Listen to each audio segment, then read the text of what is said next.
YCP కీలక నేత TTD మాజీ చైర్మన్ భూమన కరుణాకర్ రెడ్డిపై ఎస్వీ యూనివర్సిటీ పోలీసులు కేసు నమోదు చేశారు. టీటీడీ గోశాలలో గోవుల మృతిపై నిర్వహించిన ప్రెస్ మీట్లో గోశాలలో 100 ఆవులు చనిపోయాయంటూ వ్యాఖ్యలు చేశారు కరుణాకర్ రెడ్డి. గోశాలపై అసత్య ప్రచారం చేస్తున్నారు అంటూ బీజేపీ నేత టీటీడీ పాలక మండలి సభ్యుడు భానుప్రకాష్ రెడ్డి ఫిర్యాదు చేశారు. దీంతో పోలీసులు crime number 62/2025 BNS act 353 section 1 299 74 of IT act సెక్షన్ల కింద భూమన కరుణాకర్ రెడ్డిపై కేసులు నమోదు చేశారు. తాను చేసిన వ్యాఖ్యలకు కట్టుబడి ఉన్నానని నిర్వహించిన ప్రెస్ మీట్లో మరోమారు కరుణాకర్ రెడ్డి స్పష్టం చేశారు.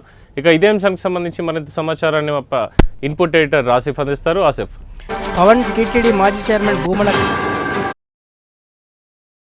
ఎస్వీ యూనివర్సిటీకి సంబంధించిన పోలీసులు స్పష్టంగా పేర్కొన్నారు.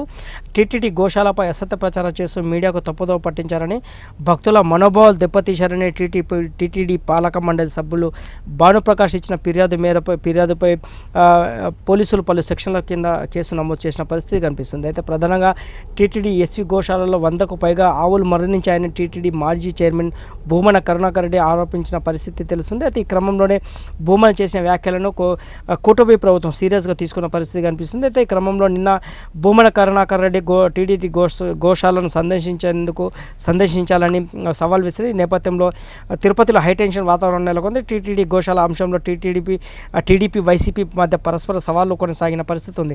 అయితే గోశాలకు వెళ్లకుండా భూమన కరుణాకర్ రెడ్డిని పోలీసులు అడ్డుకున్నారని ఒక ప్రచారం జరిగిన నేపథ్యం ఉంది.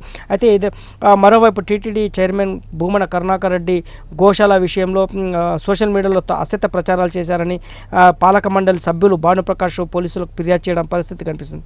అయితే ఫిర్యాదు మేరకు ఎస్వీ యూనివర్సిటీ పోలీస్ స్టేషన్లో ఆయనపై పలు సెక్షన్ల కింద కేసు నమోదు చేసినట్టు కూడా ఎస్వీ యూనివర్సిటీ పోలీసులు తెలిపిన పరిస్థితి కనిపిస్తుంది. అయితే ప్రధానంగా భూమన కరుణాకర్ రెడ్డిపై BNS 353/1 299 74 ఐటీ యాక్ట్ కింద కేసు నమోదు చేసుకొని దర్యాప్తు చేస్తున్నట్టు కూడా తెలుస్తున్న పరిస్థితి ఉంది. పవన్. Right, thank you.